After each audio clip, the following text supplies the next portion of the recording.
Bali is the highest suicide rate, more than 10,000 people. Bali is committing suicide 5 times faster than Indonesia is a national, right? It's not only Balinese people, I think, become suicidal, but so many people from Jakarta, from Surabaya, They move to Bali. Yeah, move to Bali with the problem. The Bali dream. It's like the cool place to go. It's where you can go, you can get rich, you can get famous. You arrive in Bali, oh shit, what am I going to do? You know, like reality sets in, you get a real-time job. It's not what it looked like on TV, on social media. Real life stresses start to hit. Now we look at mental health. Yeah, they have a complex life actually, more complex life as a woman, They have even what you call in English razzia, so to check the student by the barcode. So some of these young teenagers making scratch like they barcode. try to cut the media or the influence of social media. Actually, the trends and stuff or TikTok or whatever, it's affecting a lot of the young, what do you call Z? Those people think it's like funny, or those people think it's cool to do something like that. Yeah, we will call it mental health glorification. Some of in the Asian family even thinks our kid is our investment. We need to twist their perspective. I don't think we have the same knowledge with our parents culturally and even for mental health. For my parent age, they don't really know that there are depression or bipolar. The only things that you only need to pray more.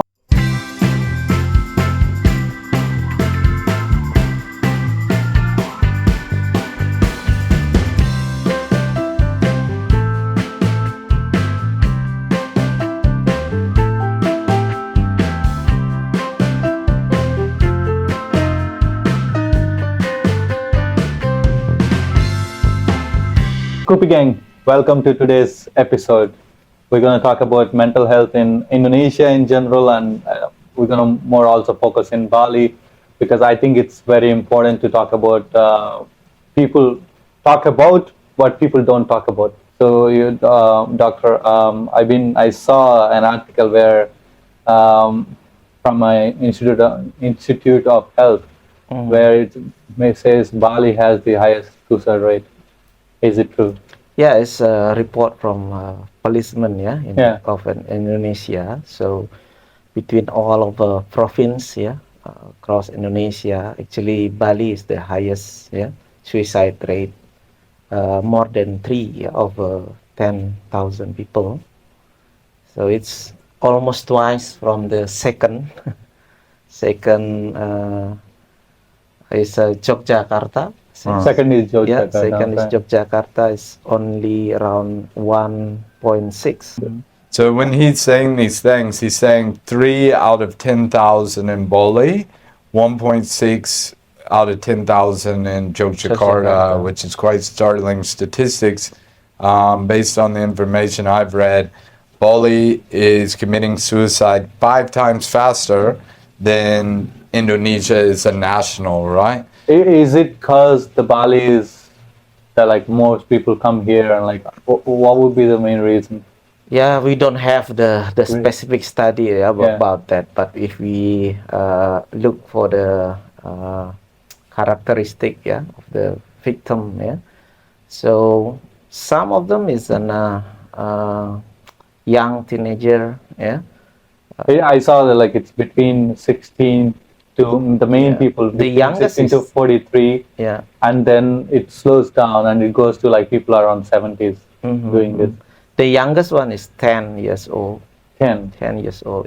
These people town. probably don't have any idea of what they're committing, right? Yeah, but we could see more detail about the background, but the elderly also haven't become a risk factor. Because so many things. Suicide thing background is really multifactorial. Could be in a teenager, could be an elderly with a chronic illness. So that's really interesting for me, because our national insurance cover many things, right? For chronic kidney, for hemodialysis, but still people with that chronic illness then feel down, yeah, and depressed, and then choose for Like for me, it's suicide. like, where is this Suicide. depression coming from? Is it like family issues, or like marital issues, or the money? Is there any of these factors actually happening here, or Yeah, I think because of the hustle culture, yeah, in our productivity, and then loosening our, social, real social interaction, right? Not from the social media, but in the real world, yeah, with your family, yeah, and it's not only Balinese people, I think, yeah, become suicidal, but people from around another, yeah, region of Indonesia also. Sometimes I say I make a new term, yeah, about them, yeah, as a mental health refugee. So many people from Jakarta, from Surabaya, they right? move to Bali? Yeah, And young adult move to Bali, yeah, with a problem, right? Yeah. With a problem from family, yeah, in their relationship, and then, yeah, maybe seek for many things, yeah, here, yoga, something like that, but then they realize that, yeah, it couldn't solve the real problem, right? And then, yeah, that's why some of them also, yeah, seek for treatment, and I understand, yeah. Why this is not bringing to like main? I see two things that were said that so Boli to me, and I mean this should be definitely reiterated by somebody local, but Boli is the Boli dream. So like if you're anywhere else in Indonesia, it's an adolescent. It's like the cool place to go. It's where you can go, you can get rich, you can get famous. The dream life is available in Bali. You jump on the ferry because you can't afford a plane ticket. You get on the boat, you arrive in Bali. Oh shit. What am I going to do? Like reality sets in. You get a real-time job. It's not what it looked like on TV, on social media. Real life stresses start to hit. Now we look at mental health, right? I think this is also a big factor right now. We all live in Bali. We are all going through this.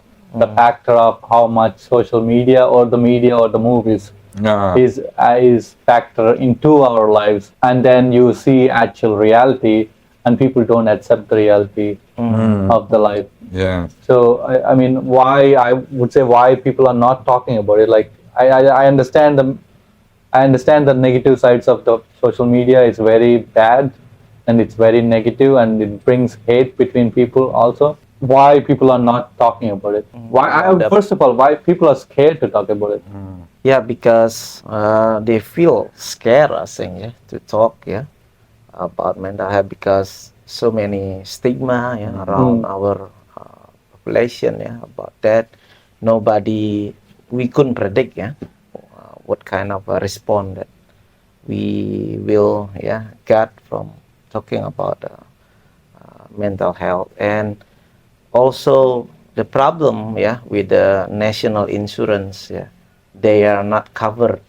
Yeah, The mental health. No, not the mental health. They cover the mental health, but if you come to hospital, suicide, then they will not cover it, even also for the mental health background. Okay. So how could you imagine then you feel hopeless, and then do a suicide, and people try to help and then bring to hospital, then they couldn't pay for that. So what happens in this situation, right? I think they have to pay themselves, no? And if they don't have money? Yeah. So if you ask me, we have the data about the complete suicide rate in Indonesia. Yeah. But if you ask me about the data, the suicide attempt, then we don't have it. So unless you die, they won't record it. Yeah, because so it's a dilemma, right? Yeah. For the GP or the doctor in the ER, yeah, in the hospital. If you find, yeah, people come to the ER, yes, suicide, right?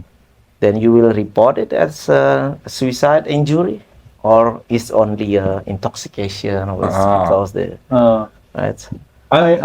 He asked the important question: what would you do in that situation?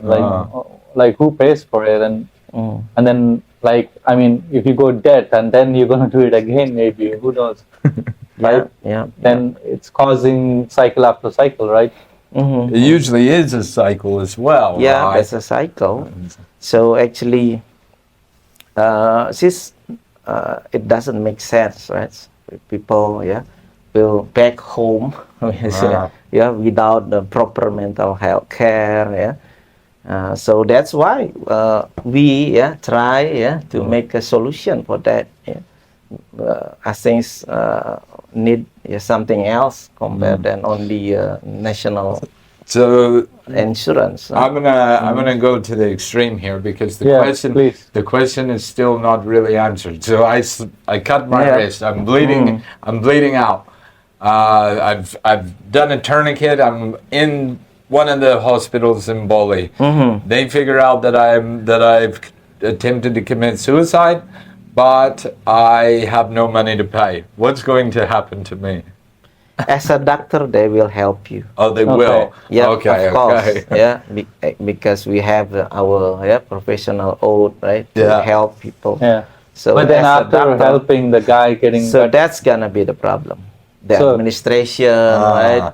They won't try let you to go. contact the family, something like that. So they will help you to recover, but of course, then you gotta worry about paying it back. Save you first, right? Yeah. But after that, as a doctor, I don't want to, right, to solve that problem with the money. So it's part of the administration job. First of all, I think killing yourself is not a solution at all. Like even trying it an attempt, because I mean, so you're gonna leave everybody with it. Like I think not only you are leaving all your family with it to observe what happened to you, and they're gonna go through like emotion and like I don't know how to even say that. It's just you can't explain some things. And I think like if you have problems, try and talk to people, and like so as I've seen, like it's 1-to-2 ratio. Like if 3 people do it, and like 1 is female and 2 is men, I think we can see the very stigma of men don't want to talk about it because we need to be men. I think it's. What do you think as a doctor? Yeah, it's what we call toxic masculinity, right? Yeah. So actually, about the suicide, rate. So actually, male have an complete suicide risk, higher compared than female. But about the suicide attempt, female higher compared than male. Okay. Yeah. Okay. I'd like to know the reasons, if you can tell us. Yeah, could be many things. Yeah, could be the option that they choose. To suicide, right? Mostly female will choose, and with the poison. No, I mean to the reason. Like, why would they do it? Why would a woman kill themselves like more attempts than men? Like, actually, it's similar, I think, for the background, but different in the method, the option, because male tend to choose extreme, right? Just jump from the roof, and then hanging, But these are different for me. I'm trying to get at like. I know where you're coming. So I'm gonna say, and I think this not only applies in Indonesia, but in general. I come from America, and I can say that it definitely stands true for me. It's like a complete lack of awareness, right? He identified the toxic masculinity, but like nobody in school told me like, hey. If you're feeling angry, if you're feeling anxiety, if you're feeling depression, you should maybe talk to somebody about it. Or there's the tools you can use of like, let's do some meditation, let's do some reading, let's do some journaling, like that. These feelings are normal, and like you should practice acceptance and have these tools in your toolkit, which nobody ever explained to me, right? So they were not available. So for most people, they're not available, right? And if you haven't been taught that it's okay to talk about these feelings, because we all hide our feelings. I mean, that's a reality of it. So if nobody's told me it's okay to come to Dr. Rai and say, "Hi, I'm angry. I was thinking of doing something extreme, whether it's violence or whatever, or suicidal tendencies or whatever it may be." If nobody's like shown me the avenue, it's very difficult for me to find that avenue. So I think that applies across the spectrum, worldwide, right? And then there should be a big emphasis here in Indonesia, because even on let's say a collegiate level, a lot of times there's still a lack of awareness around like basic signs, symptoms of common disorders, right? Like depression, anxiety, these things. And if you're experiencing it, but you don't know what you're experiencing, how are you to get well, right? Because one example, I think this was 6 months ago. So people watch me all over Indonesia. I mean, one guy texted me like, "TJ, I'm trying to kill myself." That was the first message. And I was like, imagine me, like, like, what is this? And I asked him like, "Oh, what's happening, bro?" And he's like, "Okay, I used to run this business and it's going less money. And now my mother-in-law and they are pressuring me to like make money or pay them money or something like that." I'm like, "Okay, bro, like everything probably will have a solution. All you got to do is try and sit and talk." And for me, in my mind, is like, I can't help you. I don't know what to say actually. And I'm not a doctor either to like try and talk to him. And it's like, maybe talk to someone, maybe like, or maybe talk to your own mother-in-law, like whatever the family issues, sit down, just explain them. Whatever you're telling me, maybe explain to them and see what are your thoughts to them. Maybe they will understand your thoughts. And by talking to me, I don't know what to do. And if you do something, and I will have guilty of like what happened to you, And so I just kept telling him, "Bro, like if you want to talk, I'm here. We can talk. But you need to understand there is no point of killing yourself. Maybe find another job, work on that, pay until this debt recovers. But killing yourself is not going to solve anything." And then we talked. I think he's okay now. But see, situations like that, they, instead of going to a doctor, he doesn't even know me, and he just randomly texted me. So I think this is where I feel like people need to understand there is doctors that will try and listen to you and maybe make you find solution for it. But yeah, I think it's really good, as what you tell, that you want to listen, for people. Actually, that's the key, if someone that have an urge to do suicide, and then if you could listen to them and make them talk about their feeling around 10 minutes, then you already reduce. Yeah, but I think this is the people don't understand. I feel like talking is the biggest thing. You have something, say it out loud with anyone. Like if you have close friends, say. And like for me, I go through this every day mostly. And I'm like, okay, I don't like something. I'm like, okay, I don't like this. And when you say it, I think you lost half of it already. It lost its power. Yeah, that's right. And you keep it and put it in, and like it's gonna. But in Indonesia in general, I think it's also part of our cultural. It's different, from the Western parenting, I think. You need to understand. You gave birth to a child where he has his own life, right? You need to understand that point. It has to be mutual. Like we need to talk and have like, okay, this is what I want to do. Are you gonna be with it? Or they want me to do something, am I gonna be okay with it? Some of in the Asian family even thinks our kid is our investment, right? So but in a modern way of thinking, I don't think young teenage in Asia thinks. I wouldn't say this is modern. I would say this is back in the days. You don't have the knowledge. Back in the days, we all used to live together, and you don't have the knowledge of all the world. Right now, you have the knowledge of the world, and then you have your own different ways of living. So then, I wouldn't say this is modern. I would say we know information now. We know different worlds. We have. So because of the globalization. There's the word. I don't think we have the same knowledge with our parents. Yes. Yeah, culturally and knowledge about even for mental health. Right? Yeah. I think for my parent age, they don't really know that there are depression or bipolar. Yeah, they only think that you only need to pray more, right? Lack of faith. Yeah, in Balinese could be because of black magic, right? Okay, can you? So more about that, right? Did you say something I want to ask? Yeah, like, what's the relation between black magic and depression? So I mean, for baby boomers generation. Yeah. Okay, they think if something you're feeling, oh, somebody did a black magic to you. Yep. Until now, if it's happened in my client who having a schizophrenia, bipolar. Yeah.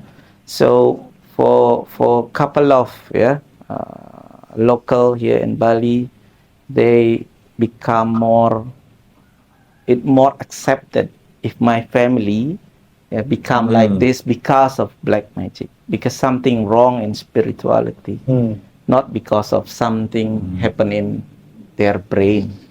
So I think what you've described and what we're kind of talking about here is like, that's, for lack of better terminology, ancient tradition, right? You were talking of family circumstances and like Indian ancient tradition weighing on you because of modern society or globalization. And then he's also referring to basically, if I was to retwist what you said, it's more acceptable for somebody to say they've been impacted by black magic than to say I have schizophrenia, because they're up against ancient traditions that haven't been broken yet. And so earlier we were talking about that. Because in the modern way of thinking, depression because of the parenting, so it's they become a guilty person. That's why that's why my kids become depression. But if they believe it's because something else, because of black magic, because someone that not really like us and then do black magic, it's because of that, not because of me, not because of my parenting style, right? But I got a question. So would you, because I would be under the belief that the parenting style or the parents would have very little to no responsibility for their child's depression, right? That would be my opinion. As a doctor, what would you say, like, for that parent, right? So they're saying, or what we're saying is, it feels better to say my kid has been impacted by black magic than it feels to say, oh, my kid is suffering depression, because I have a lack of understanding of depression, so I blame myself, right? Rather than the condition or having an understanding, right? So I was kind of going to ask that question to you. Do you think that this is because of a lack of understanding from the parents as well, right? That's what we call generational gap, right? About mental health. Do you think is there a way that parents can understand this, or there is no way? But we need to twist their perspective carefully. So sometimes that's not a real truth also. If a kid's having a depression or having an issue about their emotional, it's 100% because of their parents, right? So it's multifactorial. It's both sides. Parental, only one of the factor. Could be something else, right? Could be bullied by friend in the friendship, and also depend on their character, how to respond that, or culturally difficult for us to talk about our feeling, right? For Balinese, if we have something bad happen, we try to express it in our art. That's why after Bali bombing, after COVID, if you go to Balai Banjar, then you will hear that they megambel, they express more in art, not yeah, to talk about their feeling. So you're saying that directly. like when something happens, there's Mm. no way you can talk to your family or your friends around your circle. It's not happening. Yep, in the X generation. But now I think, in the millennial, even after COVID, I think the world, changed. Even Balinese, in the past, uh, it's gonna be difficult for me, to meet a teenage come to psychiatrist, most of them, it's pressure by the family, to come to see a psychiatrist. But nowadays, it's very often What kind of teenager. age that you get as a or how would you say, like, I wouldn't say customer, a patient, Client. patient, right? Client or patient? I more to Client. client. Okay. Like what age are they between? Right now is 20s. 20s. But I would say one interesting statistic. So we haven't talked much about this yet, but we will probably talk a little bit more. So there is, and he's a co-founder of the organization called Bali Bersama Bisa. So they operated what was Indonesia's only suicide prevention hotline at that time. It's been rephrased, it's changed around, it's actually a different service now. But when we look at the statistics of that hotline, Lisa, the majority of users, I think it's something around 75% of users were between the ages of 12 and 19. Yes, so that's an interesting statistic. Because the young people, like, I wouldn't say young, teenagers, right? So it's like, how do you like go about it? Because the parent is the legal guardian. Like after 18 or 20, you can choose to go to the doctor. So that's the problem that I very often to see. So some of them, young teenagers come to my office, and talk about their problem. They have a lot of issue. Then after 2 or 3 sessions, they are confused how to talk about my parent about this one. How could I continue this treatment or this session? So if you have to say to a teenager right now, maybe watching, how would you say how to talk to their parents about if they have any kind of issue? So maybe it's better to say that I have problem. I already meet with the psychiatrist. I think it's better to clarify it's not about parenting. It's my problem. This is my problem, but I need help. So please, if you want to help me, then accompany me. The Even if you're saying to your parents it's not a parenting problem, it comes across negative, right? I feel like they're gonna take it. What are you saying? They could take it back. Depends on the education level, right? They could take it back. Also, I think. I mean, is there a better most way? Of like them will be curious, right? Curious. The parent will be more curious and then want to come. Yeah, or parents like, shut up, you're just talking shit. Just go out. Toughen up. Toughen just up. go outside and play. In right now, many parents, I also a parent, not with 4 kids, male, So we also worried about our kids, So if you ask, a young teenager in the school, they have even what you call in English razzia, so to check the student by the barcode. So some of these young teenagers making scratch, just like they a barcode, cut, they try. This is a what is it? What do you call it? A trend? Trend, trend. Is it a trend to make it like a barcode? Like a barcode. So school need to check all the student about this is crazy. This is literal crazy. Yeah. Like I thought this didn't get to hear from US. I was hoping it's like a 10 years gap or 20 years gap now, to get here. So many parents, bring their kids, to psychiatrists, to psychologists, to check what happened with so I think this is also one of the things, like it's this actually makes me like think a lot. It's just like the media or the influence of social media, actually the trends and stuff, or TikTok or whatever, it's affecting a lot of the young, what do you call Z Gen right? Z. Yeah, those people think it's like funny, or those people think it's cool to do something like Yeah, that. yeah, we will call it as a glorification, mental health glorification. You're Yeah. not cool enough if you don't have a mental health issue. This whole thing around it is like now it becomes, oh, if you're not environmentalist, you're not cool, or if you don't do that, you're not cool, or if you don't fight for that rights, you're not cool. I think it became, people do sex changes or anything like that to be look cool now. I think, where do we came from and where we're going, you know?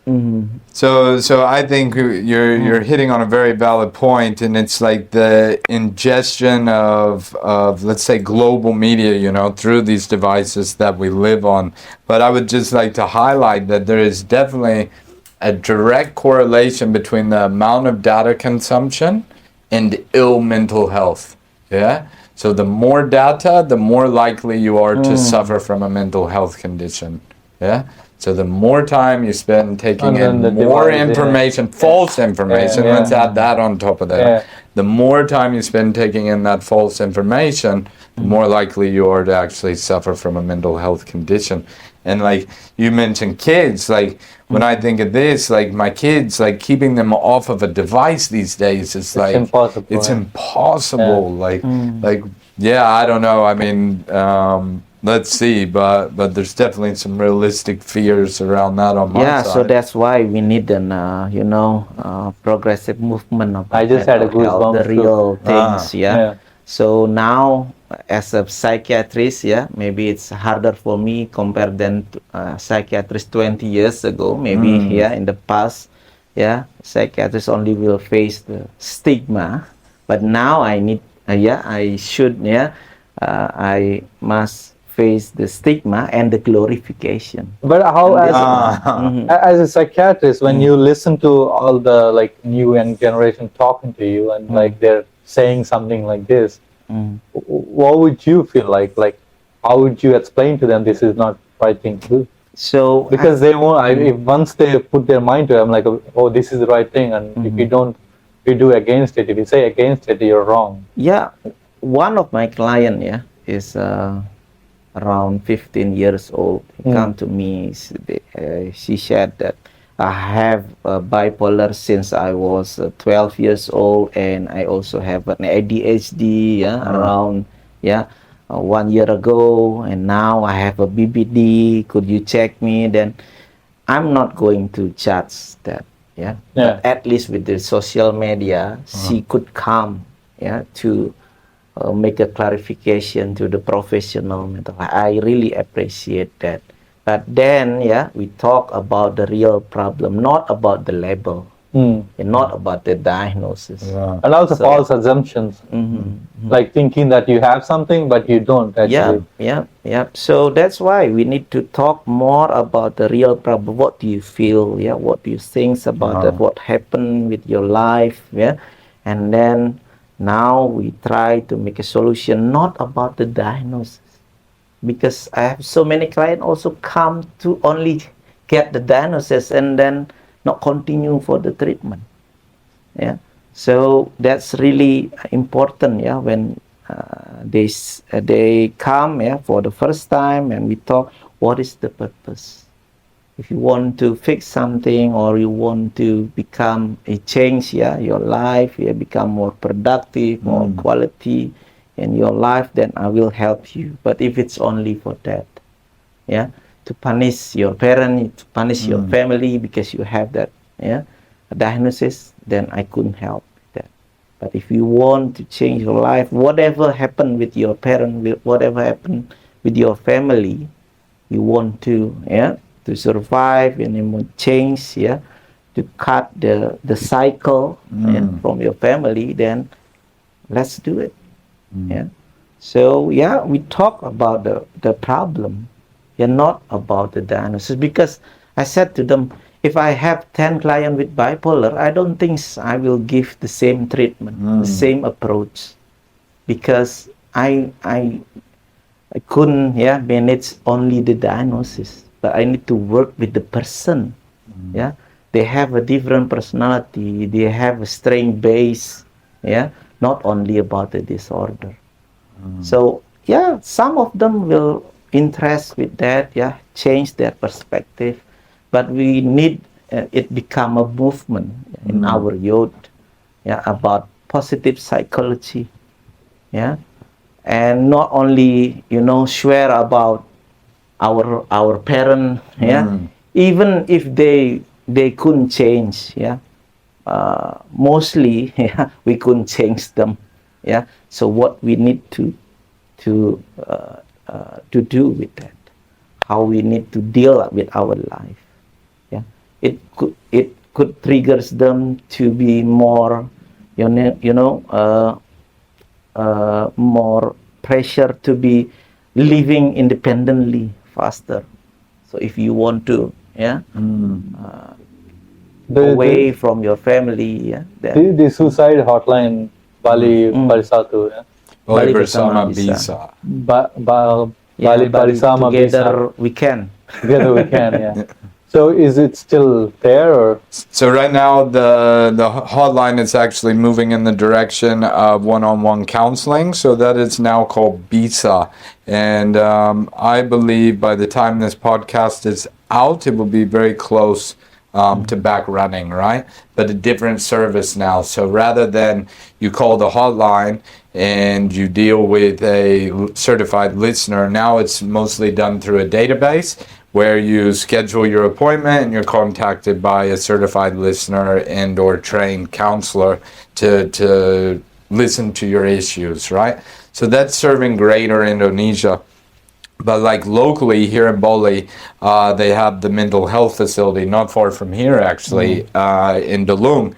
And so anybody can walk in there, get an assessment, from that assessment, get the treatment that they need. And that can include coming right here to Bali Mental Health Care and getting psychiatric counseling from Dr. Rai himself. Or that can include things as counseling on site of their facility, support groups, workshops, and outpatient programs where it's like a full-on 28-day program for those who are suffering, let's say, more severe symptoms of a disorder where potentially counseling won't quite be enough.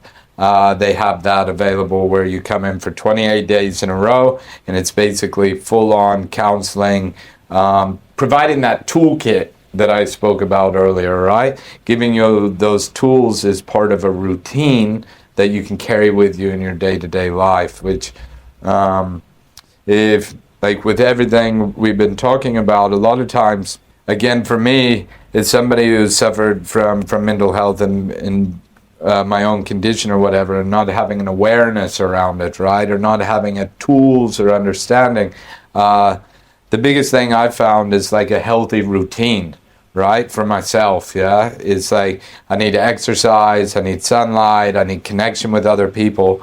If I can get those three things every day, basically I should be moving forward rather than backwards, right? Yeah. Because I'm a firm believer something is either like moving forward or it's moving backwards. Nothing in the world is ever stagnant, you know? Yeah. And I think mental health is also that way. So even with basic tools, even if you're down here, using the tools, you'll slowly start making your way away I think from keep them. going is very important. Yeah. If you just think about the problem continuously and just sit and do nothing, and it's going to affect you, you're probably going to do something to yourself, or you know, it might cause to different other problems. But I firm believer, like exactly, like if you're feeling bad, I think just go out.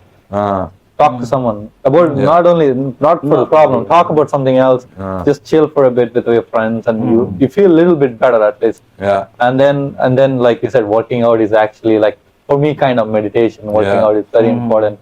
It's just being physically active is like you take off the stress, and also there's kind of releasing the sweat, you know, like. And that, I mean, drinking actually doesn't help. No. I think this is also the part of the culture, right? So here, like, okay, if you see everybody, 80% of them drink.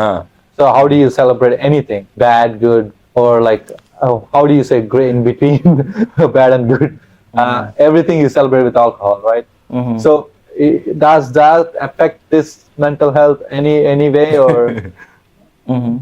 So I think culturally, yeah, in local Bali, we also drink alcohol, but actually we have a local wisdom here, yeah, how to drink, yeah, with an mindful. Yeah. Yeah, we have one cup, small cup, would make you energize. 2 cup to become a bit confused. 3 cup and then make you look like a monkey, something like that. There is a wisdom. Yep. I mean to limit our drinking. Yeah, Oh, actually, okay. the alcohol. Yeah.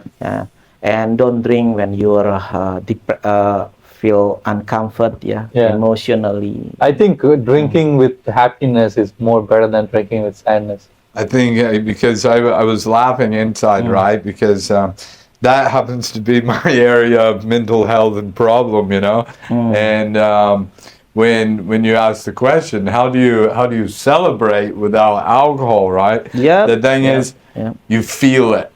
You feel it, right? So like. Is you highlighted, like we have the end of the spectrum that a lot of people, you know, something happens within their life and they don't feel good about it, and their answer is to go for a drink, and then on the other spectrum is like something went really well. What am I going to do? I'm going to go for a drink, right? So basically we're avoiding the two extreme spectrums of the human emotional complex, right? So in that process, it's like avoiding like feeling because they're extremes, right? So I would say like the biggest thing for me in this journey, I stopped drinking about 5.5 years ago. In these two spectrums is you feel it, right? Like it's different. Like you're not fueled by alcohol. You're fueled by the chemical factory that we call our brain, you know. And it sometimes, at least for me in the beginning, it was very hard. It was very hard when hitting those extremes of happiness. For me, it's actually harder to not drink than the being sad or having some distress in my life, because now that I've worked around mental health a while, I got some tools for this. I don't have any tools for this. When I'm really happy, I'm just really happy, right? And I honestly don't know how to like show it and live it, you know. I think the fact that like it's very important. We need to realize the culture right now, like the drinking culture. Like if you don't drink, like your friends don't want to talk to you or hang out with you because they drink and you don't drink, and it's like respecting one another, so you need to drink. That's one. And then meeting people. It's been also hardest. Like you drink and you go out, it's easy to meet people, talk, you know. And also like the culture around is party culture. If you don't go out and meeting girls, I mean for guys or girls, it's meeting guys, meeting girls, one making friends, the other respecting your friends if you have already a circle. All these also factors influence and pressure you to go out and have a drink. You know, that what would you say to this? Yeah, I think we need to be ourselves. Yeah, me, if I could share, I only drink when I'm in a good mood, not in euphoric or in the depressed fase. So if I'm good and not doing anything after that, I will drink, but only one small cup. Yeah, and I never drinks because of friendship. Yeah, I don't think we need to do that. Yeah, if your friend don't want to be your friend because you're not drinking alcohol, then I don't think it's a good friend for you. I think there is a respect culture here. Like when the reason, like you sit around, you only have one cup and a bottle. Like goes around, the cup goes around. So you're like, nope, like it's not good. You know, the fact. I will bring my own drink. I mean my bottle. Yeah. Why not? So we need to show that, I think. culturally it's built, right? If you want to. I think too, like because I was definitely had a similar mentality, right? And then felt like, so my biggest thing before I stopped drinking was like, what am I going to do with all my time? How am I going to meet people? Like how am I going to go on? You know, like my whole life centers around this is how I celebrate, this is how I suffer, or whatever. And so what I found is by stopping drinking, I just get more active in life on a day-to-day basis. Yeah, a lot of times it's boring, right? Like I've been using a saying of lately, chop wood, carry water for my life, because it basically looks very similar on a day-to-day basis. It's got the kids in the morning, then it's got exercise, then it's got office, and that's my day, you know, walking the dogs or whatever it might be.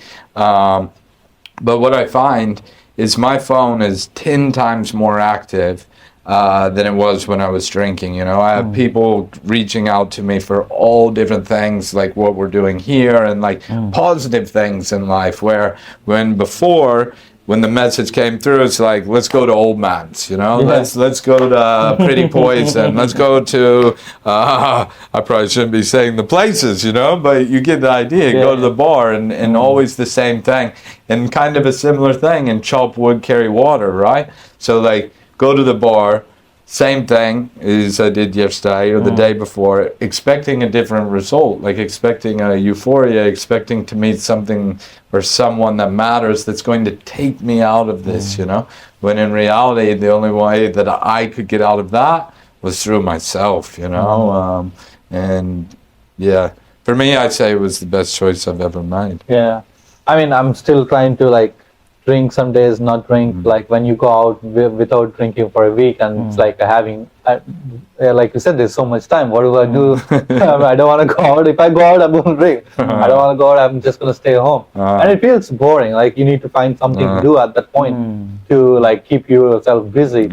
And most of my circle is completely always drinks. Like go out and do something always. And that plays a hard part in your life. Is also like, okay, when your friends are all going out drinking and you're like staying home, it feels weird when you like of course not have a family and you're single, you know. When it does, like you need to think a little bit then I think the understanding is like drink when you drink and then don't drink for a while, you know. For me, that's what I'm trying to do right now. Like I go out on a weekend, just hang out with a group of friends and just sit and have a drink, and then drive home safe. You know, that's also the important thing. Yeah. So I'm going to bring the conversation back. So when Bali Bersama Bisa, when anybody can get the help that they need through Bali Bersama Bisa, so anybody can go in there. But when I walk through these days, it's clear to see that this organization is really providing the necessary help that people need, right? But to the point that there's not enough awareness around it, right? Yeah. So they have more capacity. They have right now, I think, 2 psychologists, 1 counselor, the outpatient program, and like last week, I think the impact numbers of people through the facility was only like 35, 40 people. Yeah, they came in for multiple counseling sessions, but if anything, through this podcast, hopefully we can let the Indonesians know, right, that the service exists. This is also one thing. How do you bring awareness to something which is valuable, and people are like, okay, I don't want to listen to it.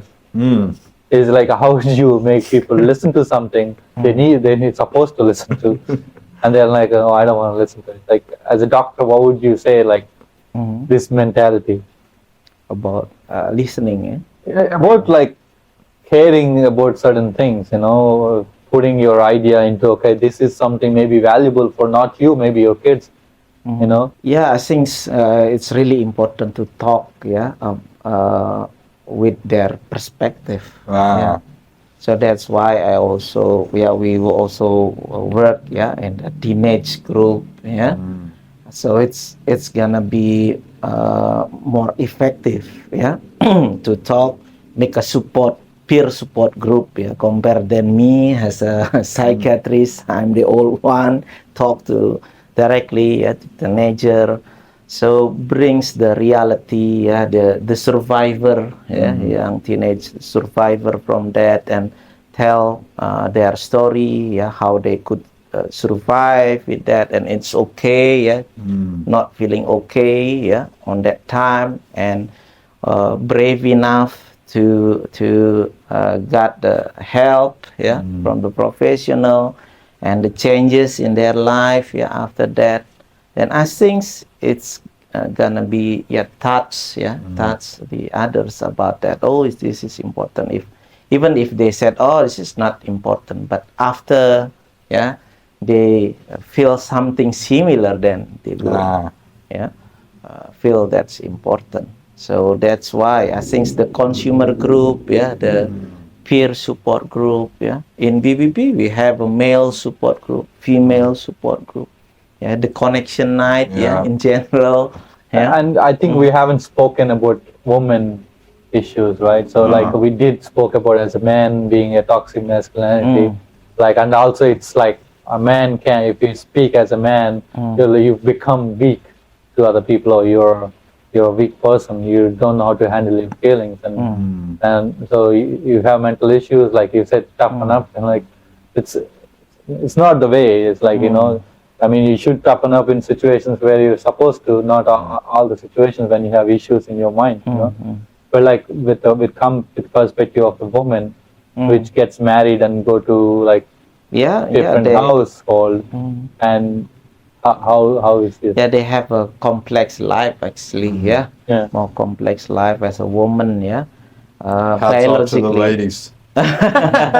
Biologically, they have so many changes, right? Menarche, and then got married, pregnant, and then labors after that, So many changes, biologically, hormonally, and also in the role, as a kids, as a teenage, and then a woman as a mother, become a wife, so many, role that they need to play, and culturally it's even become more difficult, right? In ASEAN, culture, more patriarchy for that, how to become a good wife, a good mother, while you need to work, and then there is how as I don't know, like this is like a tough situation where, like, how do you speak up in this kind of situation? How do you explain to this? Maybe if you have a husband or you have your parents, and how do you explain things like this, or something happens to you, and like how do you tell your parents?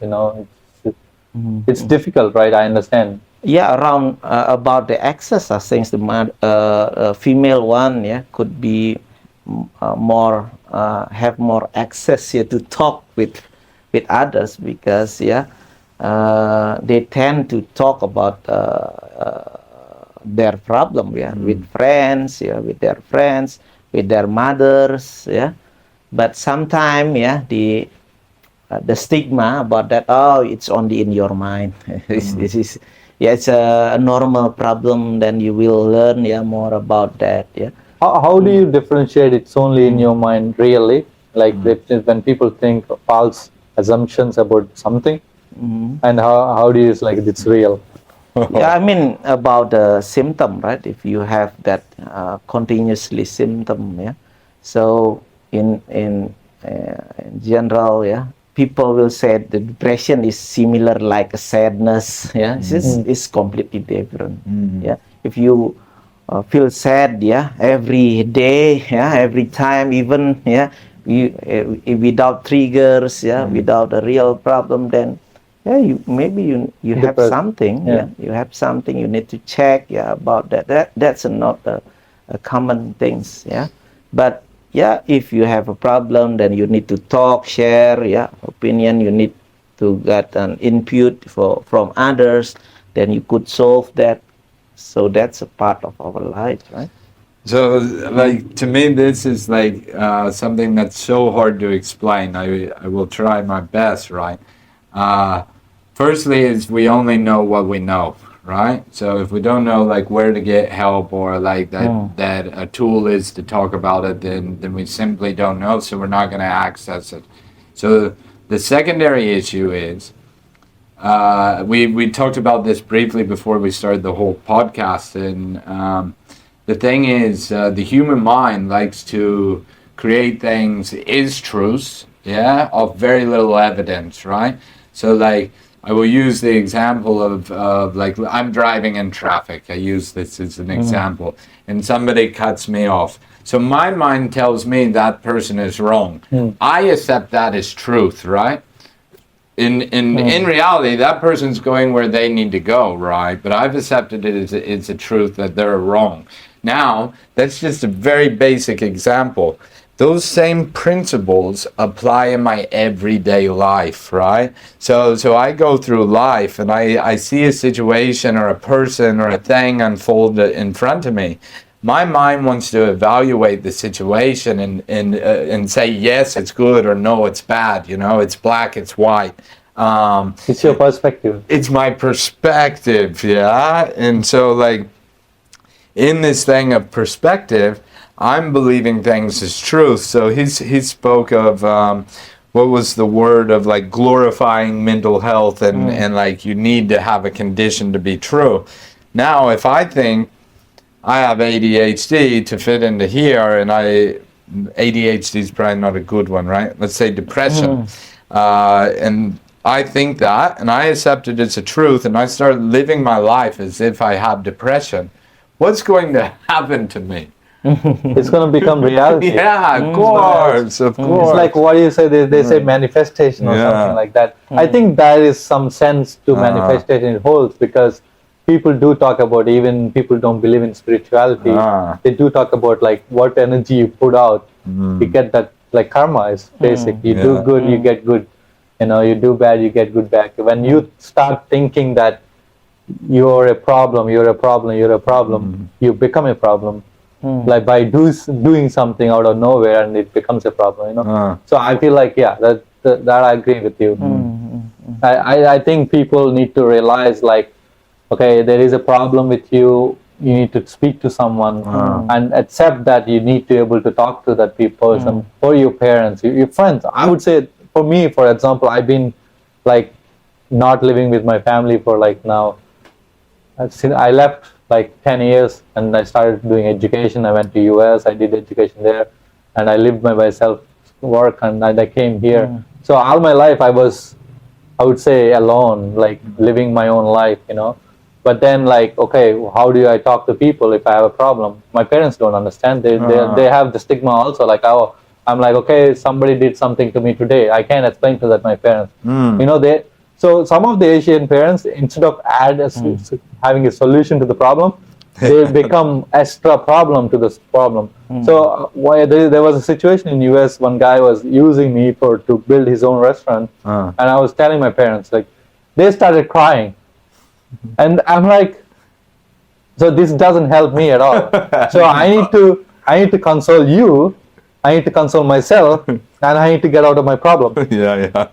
So this doesn't really help me. So as a parent, I would say, like, if your son going through something or a daughter going through something, try to like support them. It's okay, the solution will go away. If you can't do anything about it, okay, then say, okay, this may not last long. For a bit, maybe you can able to find a solution if you can't do anything about it. But if you start crying and like acting another burden for the person, it becomes an extra problem. That's what happened to me. So I told them, okay, I'm gonna talk to you guys when the problem is solved. It's better that way, right? So, and like when I have a problem, like I'll talk to my friends if they have any kind of solution for it. If you sit with the problem and thinking that problem, and I don't think we can solve the problem.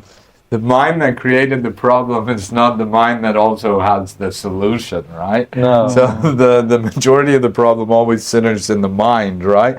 But my mind speaks to me in a very familiar voice. Yeah. My own, Yeah. you know? So it has produced the problem. It's not capable of giving the solution. But also, like, if you talk to someone, he might have been through the same problem, and he always knows the solution for it, and he'll tell you, "Hey, I imagine my bike got flat tire, right?"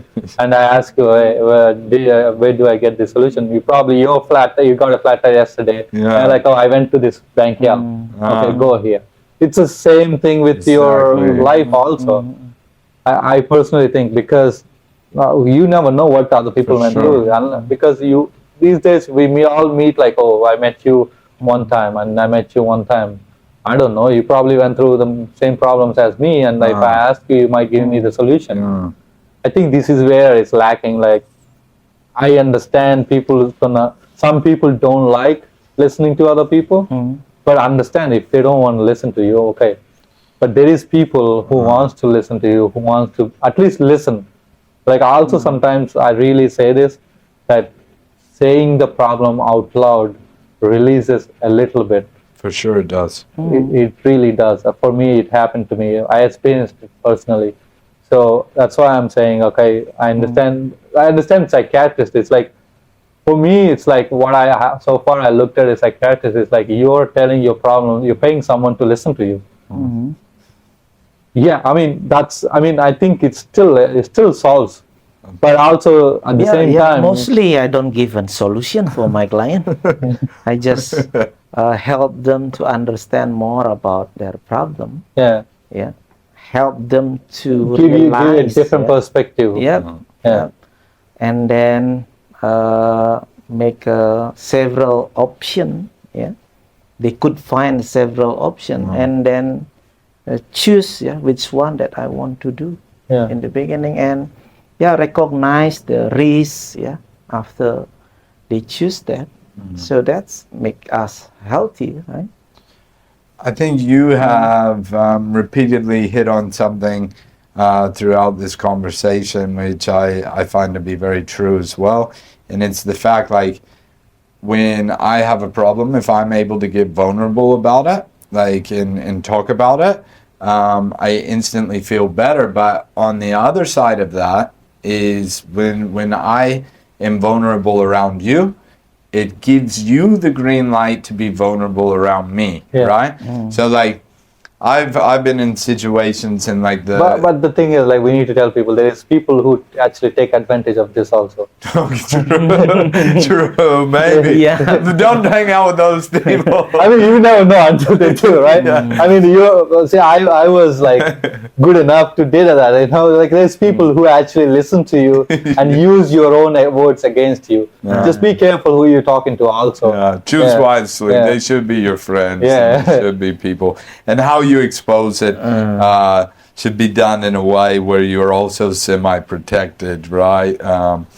But I found in, like, my life, by me, with almost a complete group of strangers, like at the CrossFit gym where everybody's, like, strong and it's all ego, you know, and, like, that's where toxic masculinity. Toxic masculinity is on play. And then all of a sudden I'm like, you know, I was never told that it was okay to not feel good, you know, and have a little whinge because I'm having a bit of anxiety about this thing coming up or whatever, and I'm around a bunch of big guys that they look scary, you know, and then all of a sudden the big guys are like, nobody ever told me either, you know, and, like, I get anxiety when I have these meetings coming up, and by me expressing my vulnerability, all of a sudden you got a group of guys that are, like, willing to open up. I think it's very important. I do understand masculinity, and then there is a way to solve anything,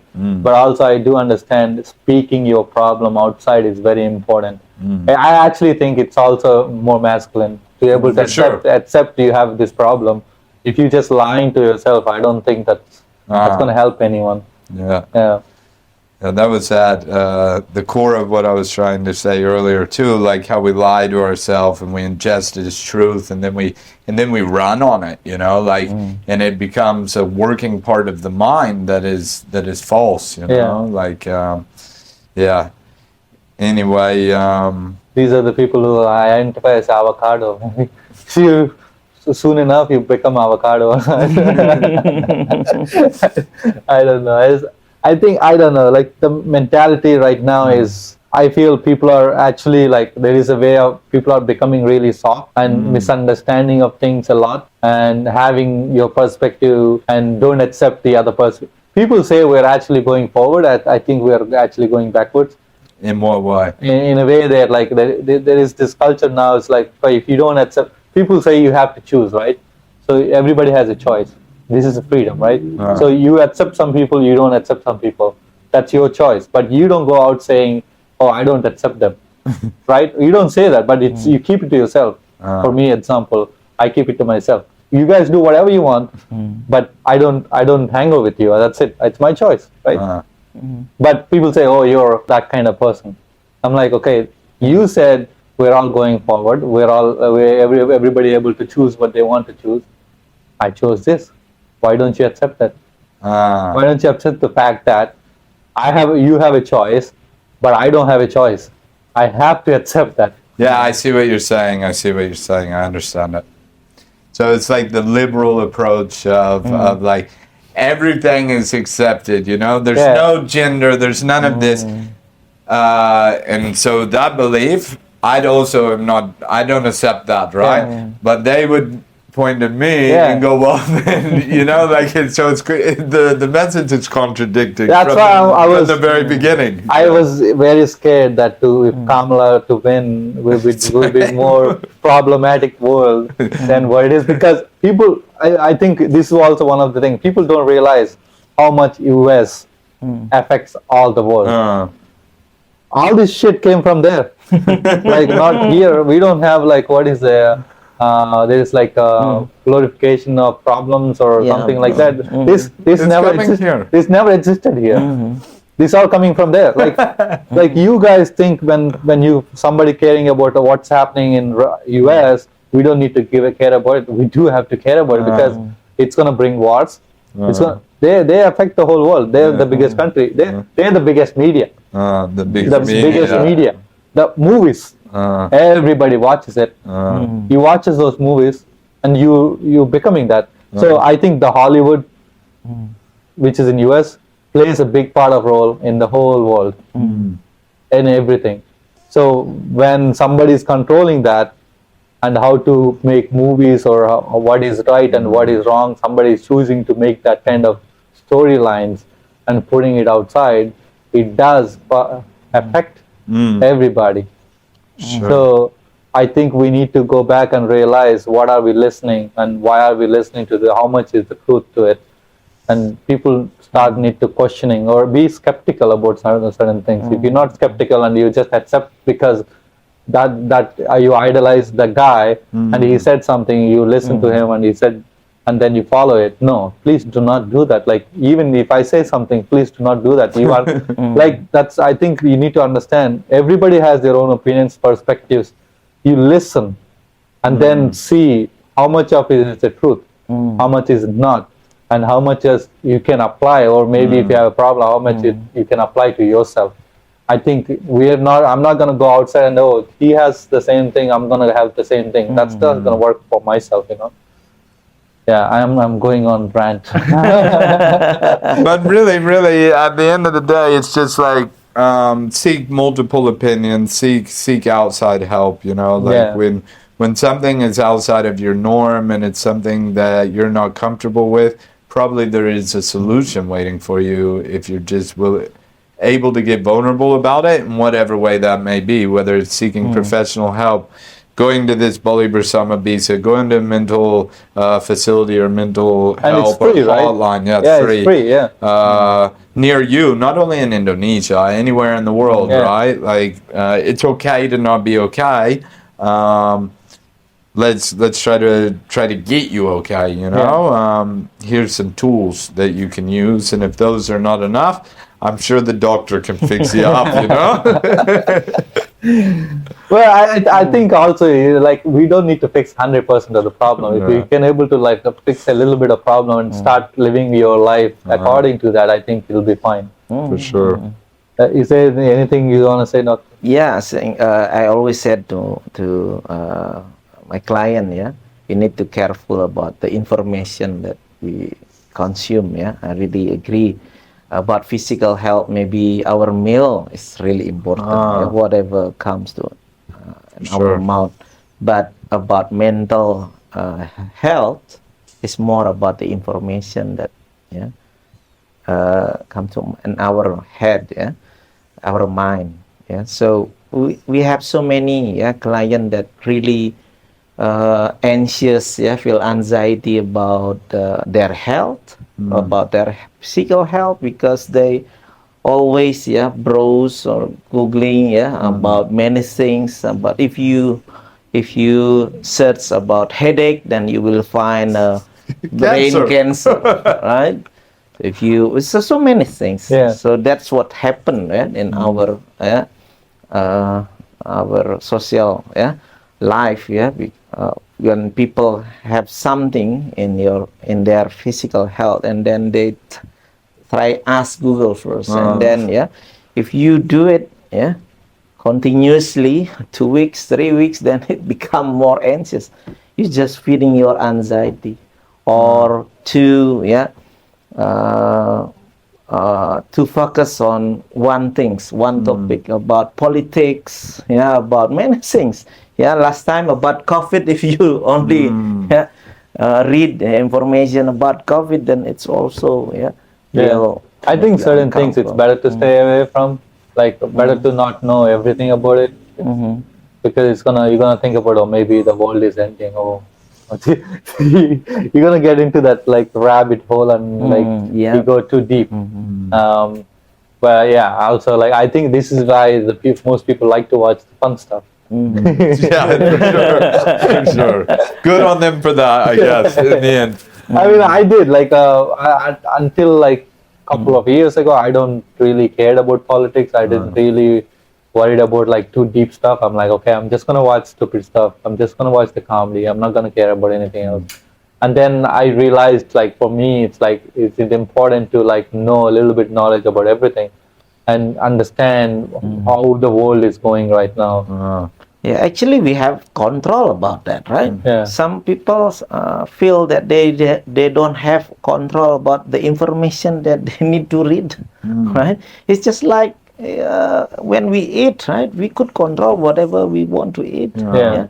So about the information, not because of the algorithm of the social media, then we desperately only You can still watch, like right? train your own algorithm. If you want Yeah, to of see, course. if you want to see funny stuff, keep watching funny stuff. Just only like, comment, or whatever, only funny stuff. And you see something negative, take it off, and then start watching funny stuff. Because as a person, if you train your algorithm, it sends you what you want to see. That's why I always log out from my social media after a week. Then you log in again, right, tomorrow, and then I could manage my algorithm back. Yeah. I think we've discussed about everything. The only thing, and I think this is going outside of mental health, but like with what we were kind of leaning towards, it's like mental health is physical health as well, you know. So what I mean by that is, like, you're from India. I mean, you're Balinese. You guys both know this better than me, but mind over matter, you know, like kind of what we talked about earlier with that. Like, if I keep thinking that I got depression, all of a sudden I'll end up with depression eventually, you know. Same thing with the algorithms and stuff, right? So it's like, again, I would just say the best thing you can do is, like, if you're suffering and your thoughts are against you, your thoughts are obsessive, you're spending the majority of time up here in this head, isolation, not feeling well, ask somebody for help, right? Know that there is help available, and know that somebody loves you and cares for you, and there's a way out of it, you know. It's they say at Bali Bersama Bisa, together we can. And I speak as somebody who suffered from mental health, and for me it took somebody else to show me the way, And through one person's life changed, 1,000 can be impacted, potentially 1,000,000, you know, like one person's life of getting out of the darkness and into the light can change a lot. So if anybody out there watching, make the move. Yeah. Yeah, and it's free. It's free. It's just free. Come on, even if you don't have a problem, please. If you don't have a problem, go see him. I'm like, Join Teja at the bar. Yeah, if you have so many spare time, yeah, you could come to Bali. Yeah, we always need volunteers. yeah, yeah. I think it's what you guys doing is great. Like doing something is like for free, and it's more helpful to the people. It's beneficial for everybody around you. You know. I want to say congratulations, and I'm Thank happy you. that there is something here that helps people. So yeah, thank you for being here. If I didn't talk about anything, just let me know. We're always around, and you're welcome to come visit anytime. Yeah. Yeah, If you need help or not. I believe in talking to my friends, and I'm very open. I just don't hide anything. Even here, this all shit is on the video now. It's out there, you know. But I mean, like, I don't hide anything. I don't need to hide. It's like when I have a problem, I just say it to someone, and it's out for me. Yeah. Yeah. That's how it works. For me, that's how it works, and I just don't sit at home. Also, I like to go out or just also sitting somewhere and just watching people go by. You know, like see how they're living with their life, and it might help your life too. I like people watching. Yeah, It actually helps me. So that's what I do. You know. Thank you, Doctor, for being here, and thank you, bro, Thank you, sir. being here. So you're the founder of.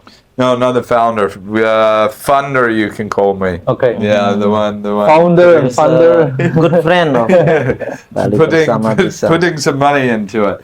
Climbing mountains and doing That's other really stuff. important, right? Please check out Bali Bersama Bisa. Yeah. If you have any questions or how to find the doctor, I'll tag their Instagrams and in the link or description. Subscription. How to subscribe. Thank you. Yeah, See you guys. thank you.